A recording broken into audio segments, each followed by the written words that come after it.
గాక.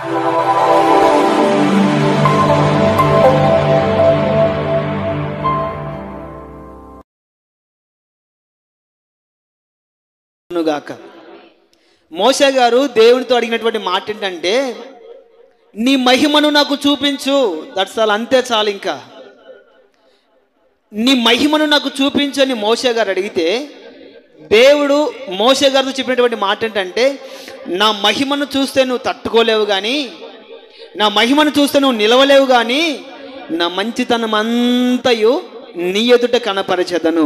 దేవునికి మహిమ కలుగును గాక. దేవునిలో ఉన్నటువంటి మంచితనం, దేవునిలో ఉన్నటువంటి ఆ సుగుణాలు, ఆ లక్షణాలు, ఆ అనుభవాల గురించి గత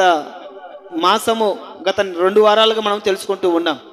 దేవుని మంచితనం ఏంటంటే, కనికరం కలిగిన దేవుడని, దీర్ఘశాంతం కలిగిన దేవుడని, క్షమించే మనసు కలిగిన దేవుడని, ఆదరించే దేవుడని, విడువని ఎడబాయని దేవుడని, హెచ్చించే దేవుడని గత వారాల్లో మనం తెలుసుకున్నాం. ఈ వారంలో కూడా ఒక 3 మాటలు మనం ధ్యానం చేద్దాం. ఈ వారంతో ఈ వాగ్దానం ముగించబడుతుంది. ఆమేన్, హల్లెలూయా. ఇంకొక వారం ఉందాక శ్రావణక్క? ఇంకొక వారం ఉందా? ఉంది. అయితే ఇంకొక వారం మనం దీన్ని కొనసాగించడం లేదు. ఎందుకు అంటే, ఒక సేవకుడు, నాకు బాగా తెలిసినటువంటి సేవకులు, బాగా మంచి ఆత్మీయులు, ఆ సేవకులు నన్ను తన చర్చికి మెసేజ్ చెప్పడానికి ఆహ్వానించాలని అనుకుంటున్నారు. కొన్ని పరిస్థితులను బట్టి సమయం కుదరటం లేదు. అది దేవుని ఆత్మ ప్రేరేపణను బట్టి ఆ సేవకుని మనము రేపు వచ్చే ఆదివారం ఇక్కడికి మనం ఆహ్వానిస్తున్నాం. హల్లెలూయా. నేను ఈరోజు ఉదయం ఫోన్ చేశాను, ఆయన రేపు ప్రార్థన కుడికి కూడా వస్తున్నారు. కాబట్టి మరలా వచ్చే ఆదివారము ఆ సేవకునికి అవకాశం ఇవ్వాలని దేవుని ఆత్మ ప్రేరేపణ బట్టి నేను అతనికి అవకాశం ఇస్తున్నాను. కాబట్టి ఈ వాగ్దానము ఈ వారంతోనే మనం ముగించడం జరుగుతుంది. ఈ వారంతో ఎన్ని పాయింట్లు అవుతాయి? 9. హల్లెలూయా. 3 వారాలు కదా, 12. ఈ వారంతో 3 అంతేనా? 3 × 9, 3 × 9, 9 పాయింట్లు మనం గుర్తుపెట్టుకుంటే చాలు. అది రేపు వారం అడగను, ఎందుకంటే ఆయన దగ్గర మనకు మానం పోతుందిగా. ఆయన పోయిన తర్వాత బల్లారం జరుగుతుంది కదా నెక్స్ట్ మంత్, అప్పుడు అడుగుతాను. 9 పాయింట్లు మాత్రమే, స్వీట్ అండ్ షార్ట్గా 9 గుర్తుపెట్టుకుంటారా? మన దేవుల్లో ఉన్నటువంటి మంచితనం, కనికరించే దేవుడు, దీర్ఘశాంతం చూపించే దేవుడు, క్షమించే దేవుడు, తర్వాత ఆదరించే దేవుడు, విడువని ఎడబాయని దేవుడు, హెచ్చించే దేవుడు. 6 అయిపోయినాయి. 9 ఇంకా 3 మాటలు ఈరోజు మనం ధ్యానం చేద్దాం. యెషయా ప్రవచన గ్రంథం 49వ అధ్యాయము 15వ వాక్యం.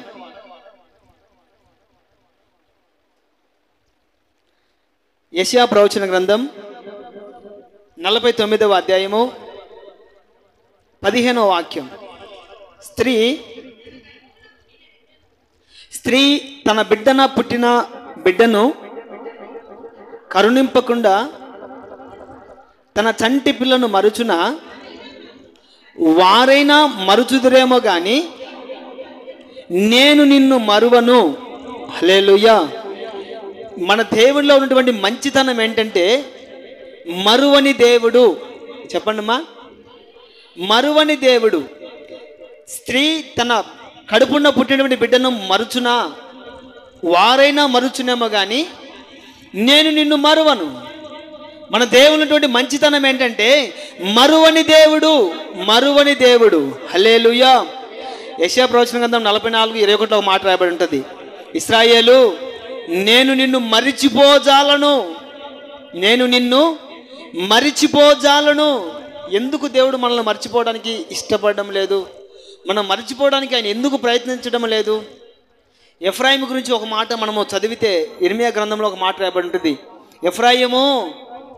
ఎఫ్రాయిము నాకు ఇష్టమైన కుమారుడా, నా ముద్దు బిడ్డ, నేను ఎంత మర్చిపోవాలని ప్రయత్నిస్తున్నా కూడా మర్చిపోలేకుంటున్నాను. నీ గురించి అనుకున్నప్పుడల్లా నా ప్రాణము తల్లడిల్లిపోతా ఉంది. నేను మర్చిపోవాలంటే నా వల్ల కావటం లేదు అని దేవుడు తన ప్రేమని వెల్లడిపరుస్తాడు. ప్రేమైన వాళ్ళరా, తల్లైనా మరుచునమ్మ కానీ నేను నిన్ను మరువను. ఎందుకంటే ఆయన మరిచే దేవుడు కాదు, మన దేవుని ఉన్నటువంటి మంచితనం ఏంటంటే మరిచిపోయే దేవుడు కాదు, మరువని దేవుడు కాదు. కనుకనే ఇర్మియా గ్రంథంలో ఒక మాట రాబడి ఉంటుంది, శాశ్వతమైన ప్రేమతో. చదువుదాం ఒకసారి ఆ మాట. ఇర్మియా గ్రంథము 31వ అధ్యాయము 3వ వాక్యం. ఇర్మియా గ్రంథము 31వ అధ్యాయము 3వ వాక్యం. చాలా కాలము క్రిందట యెహోవా నాకు ప్రత్యక్షమై ఇట్లా, నేను శాశ్వతమైన ప్రేమతో నేను నిన్ను ప్రేమించుచున్నాను కనుక విడువక లేదా మరువక నీ ఎడల కృప చూపుతున్నాను. ఇశ్రాయేలు ప్రజలకు చాలమ్మా, ఇశ్రాయేలు ప్రజలకి దేవుని వాక్కు ప్రత్యక్షమై చాలా రోజులు అయిపోయింది. ఒకప్పుడు పిలిస్తే దేవుడు మాట్లాడేవాడు, పిలిస్తే దేవుడు ప్రత్యక్షమయ్యేవాడు, పిలిస్తే దేవుడు వారిని చూసేవాడు, పిలిస్తే దేవుడు వారిని నడిపించేవాడు. ఏ ఆలోచన కావాలన్నా, ఏ సలహా కావాలన్నా, ఏ అక్కర్లు కావాలన్నా కూడా దేవుడు వెంటనే వారి ప్రత్యక్షమై వారు నడిపించేవాడు. కానీ దేవుడు మాట్లాడడం మర్చిపోయాడు. అంటే దేవుడు మర్చిపోయాడని కాదు, వారి ప్రవర్తన బట్టి, వారి ఆలోచనను బట్టి, వారి తిరుగుబాటును బట్టి, వారి అవిధేయతను బట్టి దేవుడే క్రమక్రమంగా వారితో మాట్లాడడం మానేశాడు. ఒకప్పుడు మోషే, ప్రభువా ఈ ప్రజలకు దాహం కావాలంటే ఇదిగో బండను కొట్టు నీళ్ళు వస్తాయని చెప్తే బండను కొడితే నీళ్ళు వచ్చాయి. ప్రభువా ప్రజలు ఆకలితో అల్లాడిపోతున్నారు అంటే దేవదూతలు తినే ఆహారాన్ని ఆకాశం నుండి కురిపించాడు. ప్రభువా ఎర్ర సముద్రం అడ్డుగా వచ్చింది అంటే ఎర్ర సముద్రాన్ని పాయలు చేసి 6 నెలలపై ప్రజలు నడిపించాడు. ప్రార్థించినప్పుడల్లా దేవుడు ప్రత్యక్షమయ్యేవాడు. కోరుకున్నప్పుడల్లా దేవుడు తన వాక్కుని ప్రత్యక్షపరిచేవాడు. కానీ ప్రజలు తిరుగుబాటు చేయడం వల్ల, ప్రజలు దేవుని మాట వినకపోవడం వల్ల, ప్రజలు దేవుని మాటకు అవిధేయత చూపడం వల్ల దేవుడు వారితో మాట్లాడడం మానేశాడు. అక్కడ చదవబడినటువంటి వాక్య భాగములో చాలా కాలము క్రిందట, చాలా కాలము తరువాత యెహోవాకు ప్రత్యక్షమై ఇట్లా, నేను ఏమనెను, ప్రజలు అనుకుంటున్నారు దేవుడు మాట్లాడడం లేదు, మమ్మల్ని మరిచిపోయాడని. ప్రజలు అనుకుంటున్నారు దేవుడు మమ్మల్ని మరిచిపోయాడని. ప్రజలు అనుకుంటున్నారు దేవుడు మా చెయ్యి విడిచిపెట్టారని. ప్రజలు అనుకుంటున్నారు దేవుడు మమ్మల్ని పట్టించుకోవటం లేదు అని. కానీ దేవుడు అంటారు, చాలా కాలము తర్వాత యెహోవాకు ప్రత్యక్షమై శాశ్వతమైన ప్రేమతో నేను నిన్ను ప్రేమించుచున్నాను కనుక విడువక నీ ఎడల కృప చూపుతున్నాను. చప్పట్ల గుడ్డన మహిమపరుద్దాం. హల్లెలూయా. దేవుడు మనతో మాట్లాడడం కాస్త ఆలస్యం అవ్వచ్చేమో, కానీ ఆయన మనల్ని విడిచిపెట్టే దేవుడు కాదు. దేవుడు మనల్ని ప్రేమించే దేవుడు, విడువక కృప చూపించే దేవుడు. ఎంతగా ప్రేమిస్తాడు అంటే 9 మాసాలు మోసి కన్నీ పెంచిన నీ తల్లి అయిన నిన్ను మరిచిపోతుందేమో, కానీ నేను నిన్ను మరిచిపోను. Praise the lord. హల్లెలూయా. ఇటువంటి ప్రేమ కలిగిన దేవుడు మనం ఆరాధిస్తున్న దేవుడు. ఆయనలో ఉన్నటువంటి మంచితనం ఏంటంటే మనల్ని మరిచిపోయే దేవుడు కాదు, మనం మాత్రం మరిచిపోతూ ఉంటాం. ఆ మాటలు కూడా చూపిస్తాను బైబిల్లో. ప్లస్ ఉండాలి, మైనస్ ఉండాలి, మంచి ఉండాలి, చెడు ఉండాలి. చెడు ఉంటేనే ఆ మంచితనం విలువ అంటే మనకు తెలుస్తుంది. దేవుడు మనల్ని ఇంతగా ప్రేమించి మనల్ని మర్చిపోకుండా ఉన్నప్పుడు మనము దేవుని మర్చిపోవడం ఎంతవరకు న్యాయం? చదువుదాం ఒకసారి ఆ మాట. ద్వితీయోపదేశకాండము 4:23. ద్వితీయోపదేశకాండము 4వ అధ్యాయము 23వ వాక్యములో, మీ దేవుడైన యెహోవా, మొట్టమొదటిగా నిబంధనను మర్చిపోయాం అంటే దేవుడిచ్చినటువంటి వాగ్దానం మర్చిపోయాం, దేవుడిచ్చినటువంటి మాటలు మర్చిపోయాం. రెండవది కాదు కీర్తనల గ్రంథము 106:13. ఒకటి, ప్రజలు దేవుని వాగ్దానాన్ని మర్చిపోయారు, దేవుని మాటలు మర్చిపోయారు, దేవుని ఆజ్ఞలు మర్చిపోయారు. కీర్తనలు 106:13. ఇక్కడ దేవుని కార్యాలు మర్చిపోయారు. ఆయనను వారు ఆయన కార్యములు వెంటనే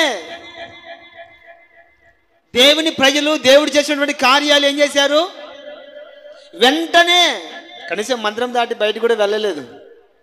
ఇక్కడేమో సాక్ష్యం చెప్తాం, దేవుడు నా పట్ల ఇటువంటి కార్యాలు చేశాడు, దేవుడు నన్ను తప్పించాడు, రక్షించాడు, స్వస్థపరిచాడు, బాగు చేశాడు, నాకు అప్పుల సమస్యల నుండి విడిపించాడు, దేవుడు నన్ను ఆదుకున్నాడని రకరకాలుగా మనం సాక్ష్యాలు చెప్తాం. వెంటనే బయటికి వెళ్ళిన తర్వాత చిన్న సమస్య వచ్చింది అనుకోండి, దేవుడిని మర్చిపోతాం. దేవుడి ఈ సమస్య నాకు ఎందుకు వచ్చింది, దేవుడి ఈ కార్యం నాకు ఎందుకు జరిగింది, దేవుడి నాకు ఈ ఆపద ఎందుకు కలిగింది అని వెంటనే మర్చిపోతాం. ప్రజలు ఎలాంటి వాళ్ళంటే దేవుని వాగ్దానం మర్చిపోతారు, దేవుడు చేసిన కార్యాలు మర్చిపోతారు, దేవుడు చేసిన కార్యాలు మర్చిపోతారు. ప్రేమని వాళ్ళరా, దేవుడు మనల్ని ఎంతగా ప్రేమిస్తున్నాడో, దేవుడు మనల్ని ఎంతగా ప్రేమిస్తున్నాడో ఒకే ఒక ఎగ్జాంపుల్ మీకు చెప్తాను. ఏంటంటే, ఒక కుంటివాడి దగ్గరికి వెళ్దాం, అతనికి ఒక కాలు ఉండదు, అతని దగ్గర మనం నిలబడుకుందాం. అతనికి లేనిది మనకున్నది ఏంటి? కాలు. అతడు పడే ఆ అనుభవం, ఆ నరకం, ఆ బాధ మనము పడితే ఎంతగా విలపిస్తామో తెలిసిపోతుంది. ఒక చూపు లేని వ్యక్తి దగ్గరికి వెళ్ళి మనం నిలబడుకుందాం. అతడు నడుస్తాడు, మనం నడుస్తాం. మనం ఎలా నడుస్తాం? చూపు కనబడుతుంది కాబట్టి ప్రశాంతంగా ధైర్యంగా నడుస్తాం. అదే చూపు లేని వ్యక్తి భయంగా నడుస్తాడు. కాలు ఎక్కడ గుంటలో పడుతుందో, కంప చెట్టలో పడుతుందో, బురదలో పడుతుందో అని చెప్పేసి భయంగా నడుస్తాడు. అతనికి లేనిది మనకున్నది ఏంటంటే చూపు. మనకు దేవుడు ఏమైనా తక్కువ చేశాడా? చూపు విషయంలో కానీ, నడక విషయంలో కానీ, ఆరోగ్య విషయంలో కానీ, సమస్త విషయాలలో ఏమైనా దేవుడు మనకు తక్కువ చేశాడా అంటే ఏ తక్కువ చేయలేదు. మనం ఎవరు అంటే విలువ పెట్టి కొనబడిన వారము. మనలో ఎంత సంపద ఉందో తెలుసా మీకు? ఒక కాలు ఆపరేషన్ చేయాలంటే 1,00,000 కావాలి, ఒక హార్ట్ ఆపరేషన్ చేయాలంటే కొన్ని లక్షలు పోయాలి, కిడ్నీలు ఫెయిల్ అయిపోయాయంటే ఒక బాడీ మొత్తం కొనుక్కోవాలంటే కొన్ని కోట్లు పెట్టాలి. హల్లెలూయా. ఒక చెయ్యి ఆపరేషన్ చేయాలంటే ఇంచుమించు 50,000 70,000 డబ్బులు కావాలి. కానీ మన శరీరంలో ఉన్నటువంటి ఏ అవయవం పాడవకుండా దేవుడు మనకి ఆరోగ్యం ఇచ్చి నడిపిస్తూ ఉన్నాడు అంటే ఆయన మనల్ని మరిచిపోతే మనం ఉండగలుగుతామా? ఉండలేం. కానీ మనం దేవుని మాత్రం మరిచిపోతూ ఉంటాం. వాక్యం సెలవిస్తుంది, వారు ఆయన కార్యములను వెంటనే మరిచిపోయారు. ఈరోజు మనం ఆరోగ్యంగా ఉన్నామంటే దేవుడు చేసిన కార్యమే కదా. హాస్పిటల్కి వెళితే తెలుస్తుందండి ఆ బాధ ఏంటో. ఇంచుమించు మాస్టర్మకి బాగలేనప్పుడు ఇంచుమించు 4 రోజులు మేము హాస్పిటల్లో ఉన్నాం. ఆ ప్రజలు పడుతున్న ఆ కష్టాలు, ఆ నరకం ఏంటో మేము కళ్ళారు చూసాం. ఆ కష్టాలు చూసినటువంటి కొన్ని అనుభవాలు నేను పాటగా కూడా రాశాను. హాస్పిటల్కి వెళితే తెలుస్తుంది. వృద్ధాశ్రమం ఉంది, ముసలివాళ్ళు, నిరాశ్రయులు అంటే బిడ్డల నుండి పట్టించుకోక, తల్లిదండ్రుల నుండి పట్టించుకోక ఒంటరి జీవితం జీవిస్తున్నటువంటి వృద్ధాశ్రమం ఉన్నటువంటి నిరాశ్రయులు, వారి దగ్గరికి వెళితే తెలుస్తుంది. గత శనివారం వెళ్ళాం మేము. తల్లిదండ్రులు లేనటువంటి అనాథ బిడ్డ దగ్గరికి వెళితే తెలుస్తుంది ఆ బాధ ఏంటో. ఆరోగ్యం సరిగ్గా లేక, తినడానికి అన్నం లేక, కట్టుకోవడానికి బట్టలు లేక, ఉండడానికి ఇల్లు లేక, దిక్కు దశలేని బ్రతుకుతున్న వారి దగ్గరికి వెళితే తెలుస్తుంది ఆ కష్టం ఏంటో, ఆ బాధ ఏంటో. దేవుడు మనకి ఏదైనా తక్కువ చేశాడా? మరి మనం ఎందుకు దేవుడు చేసిన కార్యాలు మర్చిపోవాలి? నేను ఆరాధనలో అదే చెప్తూ ఉంటాను. అయ్యా, ఆరోగ్యం ఇచ్చినందుకై స్తోత్రాలు, కాపాడినందుకై స్తోత్రాలు, ఆహారం ఇచ్చినందుకై స్తోత్రాలు, వస్త్రాలు ఇచ్చినందుకై స్తోత్రాలు, మేము వెళుతున్న మార్గాల్లో తోడుగా ఉన్నందుకై స్తోత్రాలు, ఆపదలు తప్పించినందుకై స్తోత్రాలు. ఎన్నెన్నో రకాలుగా దేవుని మనం స్తుతించాలి. ఎందుకంటే ఆయన చేసిన కార్యములు అలాంటివి. ప్రజలంట దేవుడు చేసిన కార్యాలు మరిచిపోయారు. ఇంకొక ఆశ్చర్యమైన సంగతి చెప్పనా? కీర్తన గ్రంథము 50వ అధ్యాయము 22వ వాక్యం. ప్రజలు దేవుని వాగ్దానాన్ని మరిచిపోయారు, దేవుడు చేసిన కార్యాన్ని మరిచిపోయారు. చివరిగా కీర్తనలు 50వ అధ్యాయము 22వ వాక్యం. ఇంకా చాలు, చివరికి ఏం చేశారు? దేవుణ్ణే మరిచిపోయారు, దేవుని వాగ్దానం మరిచిపోయారు, దేవుడు చేసిన కార్యాలు మరిచిపోయారు, దేవుణ్ణే మరిచిపోయారు. చదవండి, దేవుణ్ణి మరచువారులారా దీన్ని యోచించుకొనుడి, లేని ఎడల. చూడండి, దేవుణ్ణి మర్చిపోతే దేవుడు ఏం చేస్తాడు తెలుసా? చీల్చివేస్తాడు. దేవుణ్ణి మర్చిపోతే చీల్చివేస్తాడు. అరణ్య మార్గములో ఇశ్రాయేలు ప్రజలు నడుచుకుంటూ వెళ్తూ ఉన్నప్పుడు కొంతమంది దేవుని సనిగినందుకు దేవుని మీద తిరుగుబడి మాట్లాడినందుకు ఒకే రోజు 3,000 మందిని దేవుడు చీల్చేశాడు. 3,000 మందిని. కొంతమంది అయితే అరణ్యములో ఆకుల వలె రాలిపోయారు. ప్రియమైన వాళ్ళారా, మనము దేవుని మరిచిపోతూ ఉన్నాం.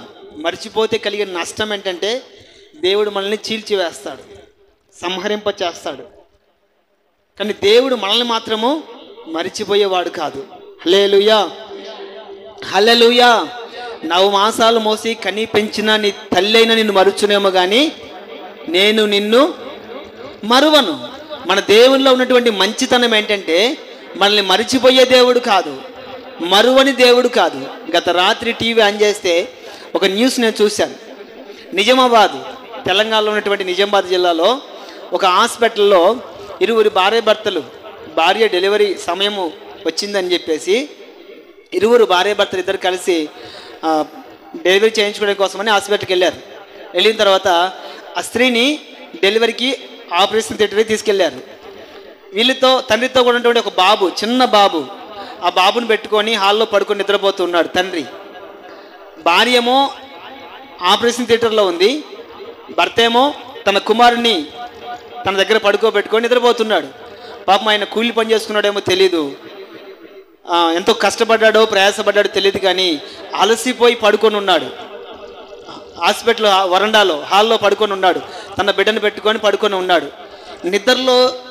నిద్రలోకి ఎక్కువ వెళ్ళిపోయాడేమో తెలియదు, కానీ మధ్యరాత్రి వేళ ఒక దొంగ వచ్చి ఆ బాబుని తీసుకొని పోయాడు. ఆ బాబుని ఎత్తుకొని పోయాడు. తండ్రి ఏమో గాఢ నిద్రలోకి వెళ్ళిపోయాడు. తర్వాత చూసి బాబు ఎక్కడ, ఒక బాబుకేమో జన్మనిచ్చింది, ఇంకో బాబేమో మిస్ అయిపోయాడు. ఆ తల్లి ఆపరేషన్ థియేటర్ నుంచి బయటికి పరిగెత్తుకొని వచ్చి కేకలు వేస్తుంది, ఏడుస్తుంది, నా బాబు ఎక్కడని. తండ్రి ఏమో నా పక్కడే పడుకొని ఉన్నాడు, ఎక్కడికి వెళ్ళిపోయాడో, ఎవరెత్తికి వెళ్ళిపోయారని తండ్రి తల్లి ఇద్దరు కలుసుకొని గుండెలు బాదుకుంటూ రోధిస్తున్నారు. పోలీసుల దగ్గరికి వెళ్ళి, అయ్యా మా బాబు కనిపించట్లేదు, కాస్త సీసీ కెమెరాలు ఆన్ చేయండి, ఎవరైనా తీసుకెళ్లారో, లేదా మా బాబు ఎక్కడికైనా వెళ్ళాడమంటే వాళ్ళని పిచ్చోళ్ళు చూసినట్టు చూస్తూ ఉన్నారు పోలీసులు. ఎందుకు ఈ మాట చెప్తున్నానంటే అక్కడ తండ్రి నిద్రపోవడం ద్వారా కుమారుడు మిస్ అయిపోయాడు. కానీ మనం ఆరాధిస్తున్న తండ్రి ఎలాంటి వాడు? ఇశ్రాయేల్ని కాపాడువాడు, కునుకడు, నిద్రపోడు. ప్రైజ్ ది లార్డ్, హల్లెలూయా. ఆయన మరువని దేవుడు, కునుకగా నిద్రపోకుండా అనుక్షణము ప్రతిక్షణము కనుపాప వలె కాపాడే దేవుడు. కాబట్టి ఆయనలో ఉన్నటువంటి మంచితనం ఏంటంటే మరువని దేవుడు. హల్లెలూయా. మనం ఆరాధిస్తున్న దేవుల్లో ఉన్నటువంటి మంచితనం ఏంటంటే మరువని దేవుడు. 2వ మాట చదువుదాం. రాజుల మొదటి గ్రంథం 6వ అధ్యాయం 13వ వాక్యం. రాజుల మొదటి గ్రంథం 6వ అధ్యాయము 13వ వాక్యం. నా జనులైన ఇశ్రాయేలును విడిచిపెట్టక నేను వారి మధ్య నివాసము చేసేదను. ప్రియమైన వాళ్ళరా, మన దేవునిలో ఉన్నటువంటి మంచితనం ఏంటంటే రెండవదిగా మనతో నివాసము చేసే దేవుడు. ప్రైజ్ ది లార్డ్, హల్లెలూయా. మనతో నివాసము చేసే దేవుడు. నేను ఇశ్రాయేలును విడిచిపెట్టక నేను వారి మధ్య నివాసము చేసేదను. మనం ఆరాధిస్తున్న దేవుడు ఉన్నటువంటి మంచితనం ఏంటంటే మనతో నివాసము చేసే దేవుడు, ప్రియమైన వాళ్ళరా, మనము సామాన్యమైన ప్రజలం. ఒక ముఖ్యమంత్రి వచ్చాడు అనుకుందాం, అతని దగ్గర కూర్చోబెట్టి మనతో కలిసి భోజనం చేస్తారా? పోనీ ఒక ఎమ్మెల్యే వచ్చాడు అనుకుందాం, అతను మన దగ్గర నిలబడతాడా? పోనీ ఒక ఉద్యోగస్తుడు, మంచి కలెక్టర్ కానివ్వండి, అతను వచ్చి మనతో కూడా నివాసం చేస్తాడా? చెయ్యడు. ఎందుకంటే వాళ్ళకున్నటువంటి ఉద్యోగాన్ని బట్టి, వాళ్ళకున్నటువంటి అధికారాన్ని బట్టి సామాన్యమైన ప్రజలతో నేను నివాసము చేయడం ఏంటి అని చిన్న చూపుతో వారు మన యుద్ధకు రారు. కానీ మనం ఆరాధిస్తున్న దేవుని మంచితనం ఏంటంటే ఆయన మనల్ని విడిచిపెట్టక మన మధ్య నివాసము చేసే దేవుడు. హల్లెలూయా. దేవునికి మహిమ కలుగును గాక. దేవుడు మనతో నివాసము చేసే దేవుడు. అలాగే చదువుకుంటూ వెళితే శాశ్వతుడైన దేవుడు నీకు నివాస స్థలమని, ఇశ్రాయేలును నేను వారి మధ్య నివాసం చేస్తాను, వారితో కూడా నేను ఉంటానని కొన్ని రకాలుగా దేవుడి వాగ్దానము నెరవేర్చబడి ఉంది. ప్రియమైన వాళ్ళరా, మనం ఆరాధిస్తున్న దేవుడిలో ఉన్నటువంటి మంచితనం ఏంటంటే మనుషులమైన మనతో ఆయన నివాసం ఉండే దేవుడు. హల్లెలూయా. దేవుని నివాసం మనతో కూడా ఉందని ఎలా తెలుసుకోవాలి? దేవుడు మనతో నివాసం చేస్తున్నాడు, దేవుడు మా కుటుంబంలో నివాసం చేస్తున్నాడు, దేవుడు మా జీవితాలలో నివాసం ఉంటున్నాడు, దేవుడు నా హృదయంలో నివాసం ఉంటున్నాడని మనకెలా తెలియాలి అంటే ఒకసారి చదువుదాం మాట. ప్రకటన గ్రంథము 21వ అధ్యాయము 3వ వాక్యం చదువుదాం. ప్రకటన గ్రంథము 21వ అధ్యాయము 3వ వాక్యం. ప్రకటన గ్రంథము 21వ అధ్యాయము 3వ వాక్యం. ఇదిగో దేవుని నివాసము మనుషులతో కూడా ఉన్నది. హల్లెలూయా. చాలమ్మా. దేవుని నివాసం ఎక్కడుంది?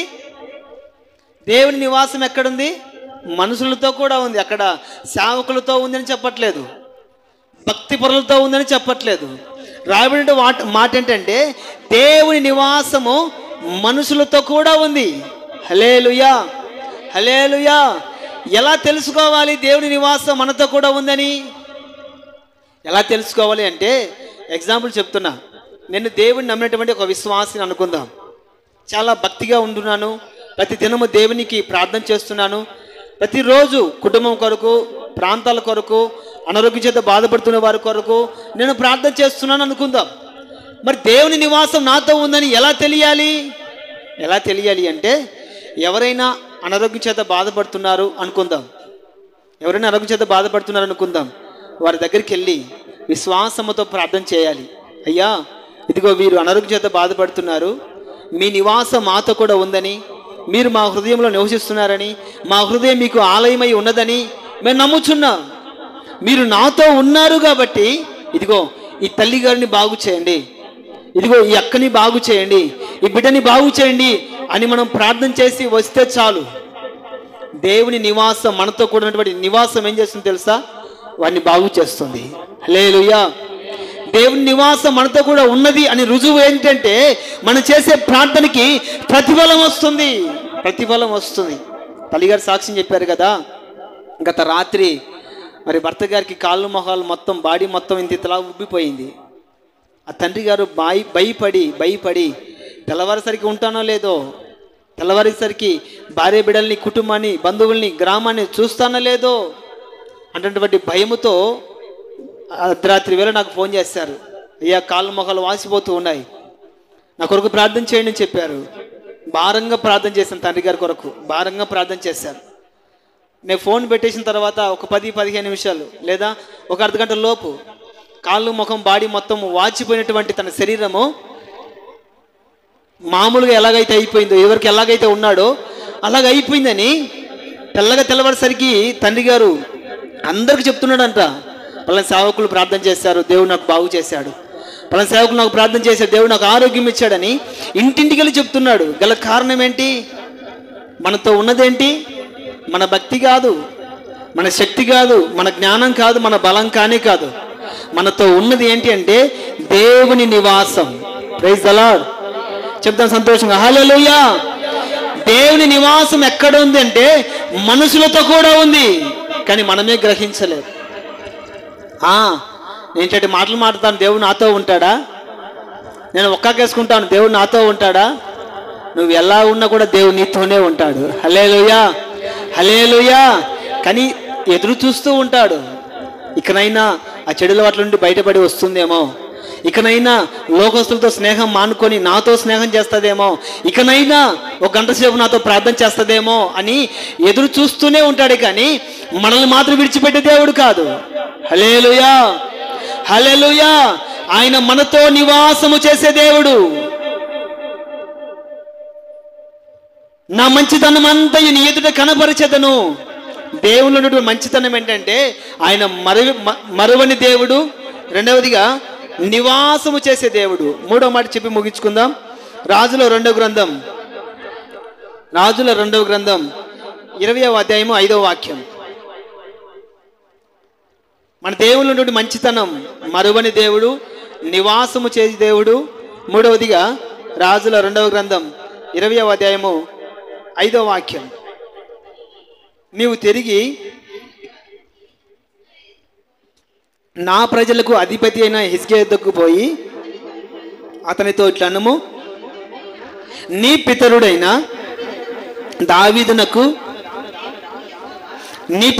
దావీదునకు దేవుడైన యెహోవా నీకు సెలవిచ్చినదేమనగా, నీవు కన్నీళ్లు విడిచుట చూచి తిని నీ ప్రార్థన నేను అంగీకరించి ఉన్నాను. నేను నిన్ను బాగు చేసేదను. దేవుల్లో ఉన్నటువంటి మూడవ మంచితనం ఏంటంటే బాగు చేసే దేవుడు. పాడు చేసే దేవుడా? చెప్పాలమ్మా. పాడు చేసే దేవుడా? బాగు చేసే దేవుడా? బాగు చేసే దేవుడు. ఒక వ్యక్తి ఏమో మరణకరమైన రోగము చేత పడి ఉన్నాడు. ఒక సేవకుడు వచ్చి చెబుతూ ఉన్నాడు, ఓ రాజు, ఓ రాజా, నీ దినములు ముగించబడిపోయాయి. మరికొద్ది గంటల సేపుల్లో ఈ లోకాన్ని విడిచి వెళ్ళిపోవాల్సినటువంటి సమయం ఆసన్నమైంది. నువ్వు చనిపోబోతూ ఉన్నావు.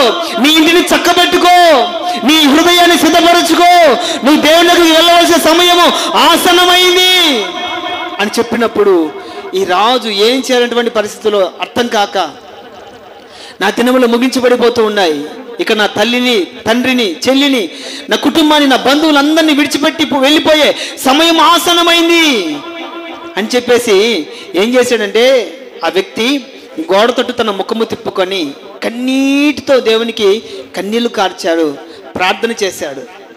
ఆ కన్నీటి ప్రార్థన విన్నటువంటి దేవుడు ఏం చేశాడంటే వెంటనే ప్రత్యక్షమై అంటాడు, హిజ్కియా, నీవు కన్నీళ్లు విడిచుట నేను చూశాను, నీ ప్రార్థనను అంగీకరించాను, ఇదిగో నేను నిన్ను బాగు చేస్తాను. చప్పట్లు కూడా మహిమపడుద్దా? హల్లెలూయా. నీ కన్నీళ్లు కారడం నేను చూశాను, నువ్వు ప్రార్థన చేయడం నేను విన్నాను, నేను నిన్ను బాగు చేస్తాను, నేను నిన్ను బాగు చేస్తాను. మన దేవుని నుండి మంచితనం ఏంటంటే బాగు చేసే దేవుడు, పాడు చేసే దేవుడు కాదండి. పాడు చేసే దేవుళ్ళు కూడా ఉన్నారు లోకంలో, లేకుండా పోలేదు. పాడు చేసే దేవుళ్ళు కూడా ఉన్నారు. కనుక దేవుడు అంటాడు, లోకంలో 33 కోట్ల మంది దేవులుగా పిలబడుతున్న వారిలో ఉన్నది, వారిలో లేనిది నాలో ఉన్నది ఏంటి అంటే మంచితనం. ఇతర దేవుళ్ళు పాడు చేసే వాళ్ళేమో కావచ్చు, కానీ నేను బాగు చేసే దేవుణ్ణి. ప్రైజ్ ద లార్డ్, హల్లెలూయా. నేను నిన్ను బాగు చేస్తానని చెప్పి 15 సంవత్సరాలు అతనికి ఆయుష్ను పొడిగించి అతన్ని బాగు చేశాడు. నా ప్రియమైన వాళ్ళారా, బాగు చేసే దేవుడు మనం ఆరాధిస్తున్న దేవుడు. అక్కడ చదువుదాం ఒకసారి. దినవృత్తాంతం 2వ గ్రంథము 29:3 వచనం. దినవృత్తాంతం 2వ గ్రంథము 29:3. అక్కడేమో మందిరాన్ని బాగు చేస్తాడని. ఇంకొకటి తీసుకోండి, 147, కీర్తనలు 147 3వ వాక్యం చదువుదాం. కీర్తన 147 3వ వాక్యం. అక్కడ మందిరాన్ని బాగు చేస్తాడు, తర్వాత వాక్కుని బాగు చేస్తాడు. కీర్తన గ్రంథం 147 3వ వాక్యం. కీర్తన గ్రంథము 147 3. గుండె చెదిరిన వారిని, చాలు, హల్లెలూయా. ఎవరిని బాగు చేస్తాడు దేవుడు అంటే ఫస్ట్ దినవృత్తాంతం 2వ గ్రంథంలో రాయబడి ఉంటుంది, మందిరాన్ని బాగు చేస్తాడు. మందిరాన్ని అంటే రేపు మనది మందిరపు వార్షికోత్సవ కూడిక కదా, వచ్చి పెయింట్ వేసి రంగులు కొట్టి డెకరేషన్ చేసిపోతాడా? కాదు. దేవుని మందిరం అంటే ఏంటి? దేవుని మందిరం అంటే ఏంటి? నరుని హృదయము దేవుని ఆలయమని మీరు ఎరుగరా? 4 గోడలతో, సిమెంటు ఇటుకలతో కట్టినటువంటి గోడలు కాదు దేవుని మందిరం. కొరింథీయులకు రాసిన పత్రికలో రాయబడి ఉంటుంది, నరుని హృదయము దేవుని ఆలయమని మీరు ఎరుగరా? ఆ ఆలయములో పరిశుద్ధాత్మ దేవుడు నివసిస్తూ ఉన్నాడని మీరు ఎరుగరా? ప్రియమైన వాళ్ళరా, దేవుడు మందిరాన్ని బాగు చేస్తాడు. మందిరం అంటే పాడైపోయిన హృదయం. హల్లెలూయా. చెడు ఆలోచనలతో, చెడు తలంపులతో, చెడు అలవాట్లతో, చెడు మాటలతో, చెడు మార్గాలతో పాడైపోయినటువంటి ఈ హృదయం అనబడే మందిరాన్ని దేవుడు బాగు చేస్తాడు. అంత మాత్రమే కాదు, 147:3లో రాయబడి ఉంటుంది, గుండె చెదిరిన వారిని. ఎప్పుడు ఒక మనిషి గుండె చెదిరిపోతుంది? ఎప్పుడు ఒక మనిషి గుండె చెదిరిపోతుంది? గుండె ఆపరేషన్ చేసే వైద్యులు చాలామంది ఉండొచ్చు. ఒక చిల్లు పడితేనో, లేకపోతే రక్తనాళాలు సరిగా ఉండకుంటేనో, లేకపోతే ఇంకొక కారణాలు బట్టి ఆ గుండెను బాగు చేసే వైద్యులు చాలామంది ఉండొచ్చు. కానీ గుండె చెదిరిపోతే ఆ గుండె చెదిరిపోయిన వారిని బాగు చేసే వైద్యుడు ఒక్కడు కూడా లేడు భూమి మీద. పాత పాటల్లో ఒక పాట ఉంటుంది, అద్దం పగిలితే, ఏదో పాట గుర్తు రాలేదు, అద్దం పగిలితే మళ్ళీ అతుక్కుంటుందా అని. గుండె కూడా అద్దం లాంటిది, పగిలిపోతే మరలా అతుక్కోలేదు. ఆ గుండెను పగిలిపోయిన తర్వాత దాన్ని బాగు చేసే దేవుడు ఒకే ఒక్క దేవుడు, ఆయన పేరు నజరేయుడైన యేసుక్రీస్తు. హల్లెలూయా, హల్లెలూయా. గుండె చెదిరిన వారిని బాగు చేస్తాడు. ఎప్పుడు గుండె చెదిరిపోతుందంటే ఇంకా వాళ్ళకి ఇంకా చావే శరణ్యమన్నట్టుగా రోధిస్తూ ఉంటారు. కట్టుకున్నటువంటి భర్త కసాయిలాగా ప్రవర్తించినప్పుడు, కట్టుకున్నటువంటి భార్య కించపరంగా మాట్లాడి అవమానిస్తూ ఉన్నప్పుడు, రక్తాన్ని పంచుకున్నటువంటి బిడ్డలు అవమానకరంగా మాట్లాడుతున్నప్పుడు, కన్న బిడ్డలే కాళ్ళతో తన్నుతున్నప్పుడు, అభిమానించేవారే అవమానిస్తూ ఉన్నప్పుడు, నానుకున్న వారే ఒంటరి వారిని చేసినప్పుడు, తోడుగా ఉంటానుకున్న వారు అనాథగా విడిచినప్పుడు గుండె చెదిరిపోతుంది. బాగా ఇష్టపడే వ్యక్తి మన నుండి దూరం అయ్యాడు అనుకోండి, అది భర్త కావచ్చు, భార్య కావచ్చు, బిడ్డలు కావచ్చు, ఎవరైనా కానీ ఎక్కువగా ప్రేమించేవారు మన నుండి దూరం అయిపోతే ఆ గుండె చెదిరిపోతుంది. హల్లెలూయా. గుండె చెదిరిపోతుంది. పైకి చెదిరిపోవడం కాదు. కొంతమంది పైకి ఏడుస్తూ ఉంటారు. పైకి నా కొండ, నా కోట, నా హీరో, నా జీరో. మీరు విన్నారో లేదు, నేను విన్నాను ఈ మధ్యకాలంలో నేను విన్నాను ఆ డైలాగులు. ఏడ్చేటప్పుడు ఎవరో రాసుకొని వచ్చి ఏడ్చినట్లుగా ఏడుస్తున్నారండి. నన్ను హీరోని చేసి నువ్వు జీరో అయిపోయావా నాన్న? అర్థమవుతుందమ్మా? ఇలా కాదు. గుండె చెదిరిపోయిన వాళ్ళు ఎలా ఏడుస్తారంటే రోధిస్తారు, గుండెలు బాదుకుంటారు. ఇక నాకు ఎందుకు ఈ జీవితం, ఇంకెందుకు ఈ బ్రతుకు అన్నట్లుగా రోధిస్తారు. గుండె చెదిరిపోయిన వారు ఒంటరి. ఇప్పుడు ఎగ్జాంపుల్ చెప్తున్నాను, దావీదు గురించి చెప్తాం. దావీదు ఎంతలా ఏడ్చాడంటే తన ఏడవడానికి కూడా శక్తి లేదంట. తనకు ఏడవడానికి శక్తి లేదు. ఎందుకంటే తన భార్య వేరొకరితో వెళ్ళిపోయింది. తన తండ్రి తన గౌరవించే పరిస్థితి లేదు, తల్లి ప్రేమించే పరిస్థితి లేదు, తనతో పుట్టినటువంటి అన్నదమ్ములు హక్కును చేసుకునే పరిస్థితి లేదు. ఏదో దేవుని పుణ్యాన ప్రజలకు రాజు అయ్యాడు అనుకుంటే ప్రజలు కూడా తిరస్కరిస్తున్నారు, రాళ్లతో కొడుతున్నారు, చంపడానికి ప్రయత్నం చేస్తున్నారు. ఇక ఏడవడానికి కూడా దావీదులో శక్తి లేదు. కనుకనే దావీదు మహారాజు కూడా ఆ మాట రాశారు. ఒకప్పుడు దావీదు గుండె ఏమైపోయింది? చెదిరిపోయింది.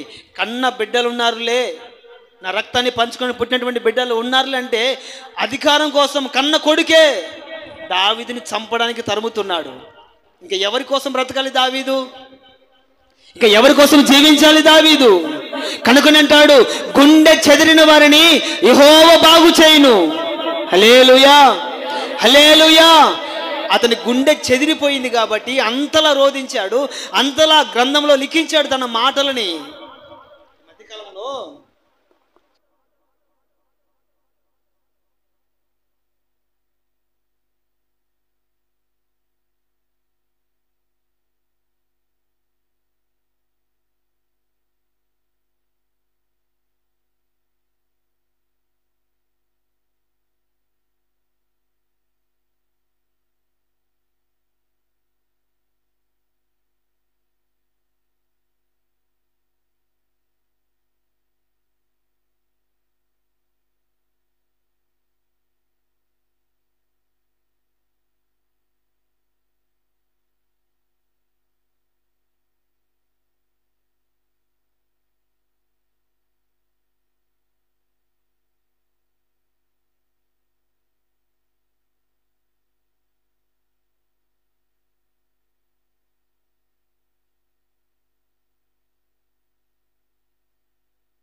యుద్ధము చేసి దేశాన్ని శాసించినటువంటి రాజు, యుద్ధ శూరుడు, పరాక్రమశాలి.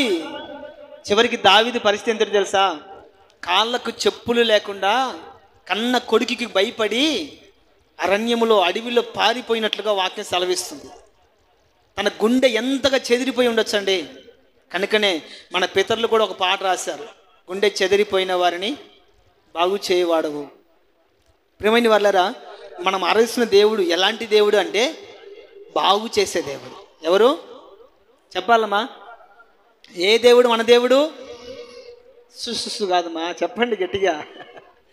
బాగు చేసే దేవుడు, పాడు చేసే దేవుడు కాదు, విడిచిపెట్టే దేవుడు కాదు, బాగు చేసే దేవుడు. హల్లెలూయా. ఒక ఇద్దరు గురించి నేను చెప్పి ముగిస్తానండి చివరిగా, చిన్న ఎగ్జాంపుల్స్. నా ఆత్మీయత ఏసన్న గారు ఒక హిందూ కుటుంబంలో జన్మించాడు. ఎటువంటి హిందూ కుటుంబం అంటే చాలా భయంకరమైనటువంటి విగ్రహారాధన చేసే కుటుంబంలో జన్మించాడు. వాళ్ళ తాతగారు పోతురాజు, పోతురాజు ఆయన గారు దేవాలయంలో పూజారిగా పనిచేసేవారు. ఎలాగూ అంటే ఎవరైనా మేకను తీసుకొని వచ్చి బలి అర్పించమని చెప్తే కత్తితో మెడను కొయ్యాల్సింది పోనిచ్చి తన నోటితోనే మెడను కోస్తాడు, నోటితోనే మెడను కొరికి రక్తాన్ని తాగుతాడు. అటువంటి పచ్చి విగ్రహారాధ కుటుంబంలో జన్మించినటువంటి యేసన్న గారు తన తాత చేసినటువంటి అతిక్రమాలు, తన తాత చేసినటువంటి ఆ శాపం తన మీదికి వచ్చింది. తన అబ్బ చేసినటువంటి శాపం అంతా మనవడైనటువంటి తన మీదికి వచ్చింది. అతడు పుట్టినాక కొంచెం వయసు అంటే 7-8 సంవత్సరాల వయసులోకి వచ్చిన తర్వాత రక్తం కక్కడం ప్రారంభించాడు. ఎవరు చేసిన శాపం అది? తాత అంటే మన భాషలో అబ్బా. అబ్బాయేమో బ్రతికున్నంత వరకు దేవుని నమ్మకుండా వారి నమ్మినటువంటి దేవుణ్ణి నమ్ముకొని మేకను మెడను కొరికి రక్తాన్ని పీల్చుకునేవాడు. తన అబ్బ పీల్చినటువంటి రక్తం, తన అబ్బ చేసినటువంటి శాపం తన మనమడైనటువంటి యేసన్న గారు కక్కుతూ వచ్చారు. అతను రక్తం కక్కుతూ ఉంటే ఎవరైనా దగ్గరికి తీస్తారా? ఎవరైనా దగ్గర తీస్తారా? ఎవరు దగ్గర తీర్చట్లేదు. చివరికి రక్తం కక్కి మతిస్మితాన్ని కోల్పోయి నెల్లూరు పట్టణం అంతా తిరిగి రైలు స్టేషన్ లంపిడి కుక్కలు తినే ఆహారం కూడా తిన్నాడండి. మీరు చూస్తారంటే యూట్యూబ్లో కొట్టినా వస్తుంది. యేసన్న గారి సమర్పణ అని కొడితే యూట్యూబ్లో ఆయన జీవిత చరిత్ర మొత్తం వస్తుంది. పందులు తినే ఆహారం, కుక్కలు తినే ఆహారం తిన్నాడు. ఎవరు పట్టించుకునే దిక్కులేరు ఆయన్ని. చివరికి ఒక కుటుంబంలో ప్రార్థన చేస్తూ ఉంటే ఆ ప్రార్థన దగ్గరికి వెళ్ళాడు. ఏదైనా కాస్త అన్నం పెడతారని, ఏదో భక్తిపరుడై ప్రార్థనలో కూర్చోలేదు. ఎవరైనా కాస్త ప్రార్థన అయిపోయిన తర్వాత కాస్త నీళ్ళు ఇస్తారేమో లేదా అన్నం పెడతారేమో అని చెప్పి అక్కడ కూర్చున్నాడు. ఆయన రక్తపు మడుగులో ఉన్నది చూసి ఆ ప్రార్థన చేసుకునే వాళ్ళు టకటకగా ప్రార్థన ముగించేశారు. లేచి ఆ ప్రార్థన అయిపోయిన తర్వాత, బాబు ఎక్కడి నుంచి వచ్చావు? వెళ్ళిపో. ఎవరైనా రక్తంతో వస్తే భయపడతారు కదండి. బాబు వెళ్ళిపో అంటానే ఎక్కడికి వెళ్ళాలనో కూడా తెలియదు. ఆ ప్రార్థన అయిపోయింది. వాళ్ళేమో తలుపులు వేసేసారు. యేసన్న గారు ఎక్కడికి వెళ్ళాలనో తెలియదు. మార్గ మధ్యలో వెళుతూ ఉన్నప్పుడు ఒక వెలుగు ప్రత్యక్షమైంది. హల్లెలూయా. ఆ వెలుగు ప్రత్యక్షం అవుతానే ఈయన మనోనేత్రాలు వెలిగించబడ్డాయి. ఆ వెలుగును చూస్తానే ఈయనకు జ్ఞానం వచ్చేసింది. అయ్యో, నేను పలాని కొడుకుని కదా, పలాని తల్లి కుమారుడిని కదా, నా ఇల్లు పలా చోట కదా, నా గ్రామం పలానా చోట కదా అని ఆయన జ్ఞానం వచ్చిన తర్వాత తిన్నగా తన ఇంటికి వెళ్ళాడు. ఇంటికి వెళ్ళిన తర్వాత తన ఇంటి ముందర అరుగులు వేసి ఉన్నారు. అరుగుల మీద రాత్రి అంతా పడుకున్నాడు. తలుపు కొడితే తీయలేదు. ఎవరు? అమ్మ నాన్న ఉన్నారు, చెల్లెళ్ళు అక్కలు ఉన్నారు, అన్నదమ్ములు అందరూ ఉన్నారు. తలుపు తీయలేదు. ఇంకా తెల్లవారుసరికి ప్యానీలు చల్లాలి కాబట్టి అమ్మగారు కసువడ్చడానికి బయటకు వచ్చారు. తలుపులు తీయగానే యేసన్న గారు రక్తపు గుడ్డలతో అరుగు మీద పడుకున్నారు. అప్పటికైనా తల్లి, ఒరేయ్ నువ్వు పోయావు అనుకున్నాం, కనిపించకుండా ఎక్కడికో వెళ్ళిపోయాడు అనుకున్నాం, తప్పిపోయాడు అనుకుందాం, అసలు ఉన్నావో లేదో నిన్ను మరిచిపోయాం. దేవుని దయ వల్ల మరలా మా కళ్ళ ఎదుట వచ్చావు, రా అని తీసుకెళ్ళి స్నానం చేసి ఒక బట్టలు ఇవ్వచ్చుగా. యేసన్న గారు అటు పడుకొని ఉంటే చూసిస్తున్నట్లుగా ఆమె పని చేసుకుని ఆమె వెళ్ళిపోతుంది. మరలా యేసన్న గారు ఇంట్లోకి వెళ్ళి స్నానం చేసి వాళ్ళ అన్నయ్య బట్టలు వేసుకొని ఎప్పుడైతే దేవుడు ప్రత్యక్షమయ్యాడో రక్తం కక్కడం ఆగిపోయింది. తిన్నంగా ఎక్కడికి వెళ్ళడం ద్వారా నా బ్రతుకు మారింది, ఎక్కడ కూర్చోవడం ద్వారా దేవుడు నన్ను బాగు చేశాడని తెలుసుకొని రాత్రి ఎక్కడైతే ప్రార్థన కూర్చున్నాడో అక్కడికి వెళ్ళాడు. వెళ్ళిన తర్వాత వాళ్ళని ఆశ్చర్యపోయారు.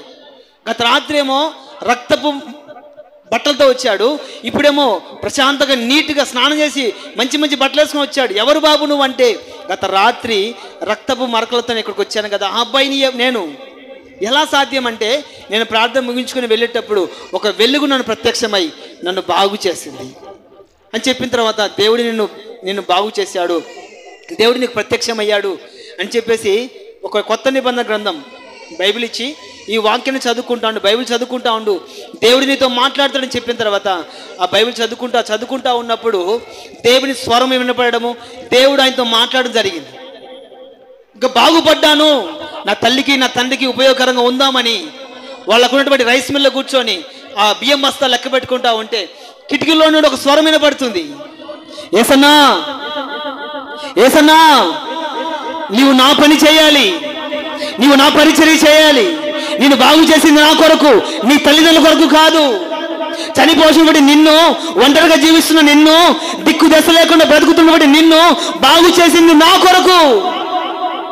బాగుపడిన తర్వాత మీ అమ్మ నాన్న కొరకు నువ్వు రైస్ మిల్లో కూర్చొని రైస్ లెక్క పెట్టుకోవడం కాదు, నువ్వు వచ్చి నా పని చెప్పిన తర్వాత యేసన్న గారు ఒక మాట అంటారు, అయ్యా ఎదుగో బ్రతికి బట్టగట్టి బ్రతుకుతున్నాను, ఇక నా జీవితం ఇక చాలు, నువ్వు నన్ను బాగు చేసావు కాబట్టి, నాకు అంతో ఇంతో డబ్బు ఉంది కాబట్టి ఒక మందిరం కట్టించి ఒక సేవకుని పెట్టి పరిచర్య జరిగిస్తాను తప్ప నేను నీ పని చేయడానికి అర్హుణ్ణి కాను అని చెప్పిన తర్వాత, లేదని చెప్పేసి యేసన్న గారిని తీసుకుని వచ్చి తన పరిచర్యని ప్రారంభించాడు.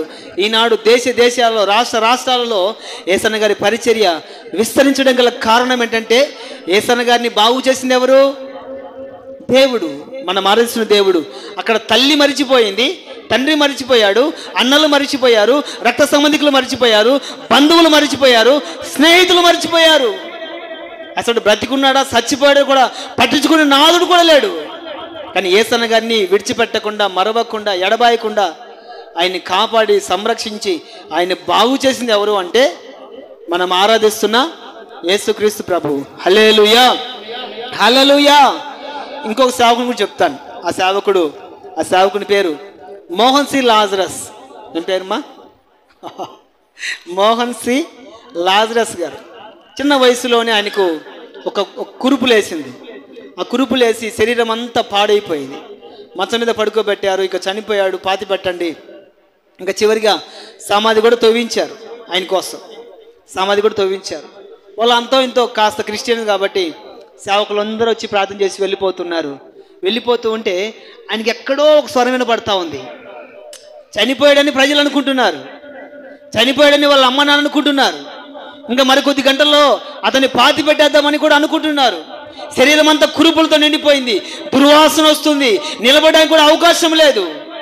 ఇంకా ఎంతకాలం అని భరిస్తారు? ఎంత మాత్రం తల్లిదండ్రులు అయితే కాగా ఆరోగ్యంగా ఉంటే చూసుకుంటారు, గుడ్డివాడైతే చూసుకుంటారు. అసలు స్పర్శ లేదు, కదలిక లేదు. అయినప్పటికీ కూడా చూసుకుందామంటే కురుపుల వాసన. ఇంకా ఎందుకు ఇతన్ని ఉంచడం అని చెప్పేసి సమాధి కార్యక్రమాన్ని ప్రారంభించాడు. ఒక సేవకుడు వచ్చి ప్రార్థన చేస్తున్నాడు, అయ్యా మరణకరమైన రోగంతో పడి ఉన్నటువంటి హిజ్కియాని బాగు చేసిన దేవుడవు కదా, ఇంకొకసారి నీ కనికరం కలిగిన కనుదృష్టి బిడ్డ మీద ఉంచండి, అతన్ని బాగు చేయండి అని ఎవరో సేవకులు ప్రార్థన చేస్తూ ఉంటే ఎక్కడో వినపడతా ఉంది. ఆయన అట్లే మరణపు పడకలో పడి ఉన్నటువంటి మోహన్ సి లాజరస్ గారు అలాగే కళ్ళు మూసుకొని ప్రార్థన చేశాడు. అయ్యా నువ్వు బాగు చేసే దేవుడు అని సేవకులు ఇప్పటి వరకు ప్రార్థన చేశారు. మరి హిజ్కియాని బాగు చేసిన దేవుడవు, నన్ను ఎందుకు బాగు చేయవు? మా పితరులు ఎంతమందినో బాగు చేసిన దేవుడవు, నన్నెందుకు బాగు చేయవు? నన్ను బాగు చేయండి, నేను నీ కొరకు పాటుపడతాను. నన్ను బాగు చేయండి, నేను నీ కొరకు బ్రతుకుతాను అని మరణపు పడకలో అలాగే బోర్ల పడుకొని ప్రార్థన చేశాడంటండి. ప్రార్థన చేశాడు. ఆయన ప్రార్థన చేసిన ఇంచుమించు 10-15 నిమిషాలకు లేచి కూర్చున్నాడు, తన పని తను చేసుకుంటున్నాడు. చప్పట్లు కొట్టినా మహిమపడుద్దా? సమాధి గుంత తవ్వడానికి వెళ్ళిన వాళ్ళు తిరిగి వచ్చారు. గుంత తవ్వడానికి కూడా వెళ్ళిన వాళ్ళు కూడా తిరిగి వచ్చారు. ఈ సేవకుని బాగు చేసింది ఎవరు? అమ్మ నాన్న కాదు, స్నేహితులు, బంధువులు, రక్త సంబంధికులు కాదు. ఆయన చేసిన ప్రార్థన ఆలకించి ఆయన ఆరాధిస్తున్న దేవుడు ఆయన్ని బాగు చేశాడు. ఈ రోజుకి కూడా ఆయన చెన్నై మహాపట్టణంలో విస్తారమైన పరిచర్య చేస్తున్నాడు. ఇంచుమించు మన అనంతపురంలో కూడా ఉంది ఆయన పరిచర్య. హల్లెలూయా. ఎందుకంటే మనం ఆరాధిస్తున్న దేవుడు బాగు చేసే దేవుడు. కనుకనే మోషేతో అంటారు, నా మహిమను చూడలేవు కానీ, నా ప్రభావాన్ని చూసి నువ్వు తట్టుకోలేవు కానీ, నా మంచితనం అంతయు నీ ఎదుట కనపరుస్తాను. ఏంటి ఆ మంచితనము అంటే, మరువని దేవుడని, నివాసం చేసే దేవుడని, బాగు చేసే దేవుడని ఆయన మంచితనాన్ని మనకు కనపరిచాడు. ప్రియమైన వాళ్ళారా, 9 మంచితనాల గురించి మనం మాట్లాడుకున్నాం. ఈ మంచితనం అంతా మన ఎడల కనపరచును గాక. దేవుడు మనల్ని మరవకుండా కాపాడును గాక. దేవుడు మనతో నివాసము చేయును గాక. దేవుడు మనల్ని బాగు చేయును గాక. ఆమేన్. తలలు వంచండి.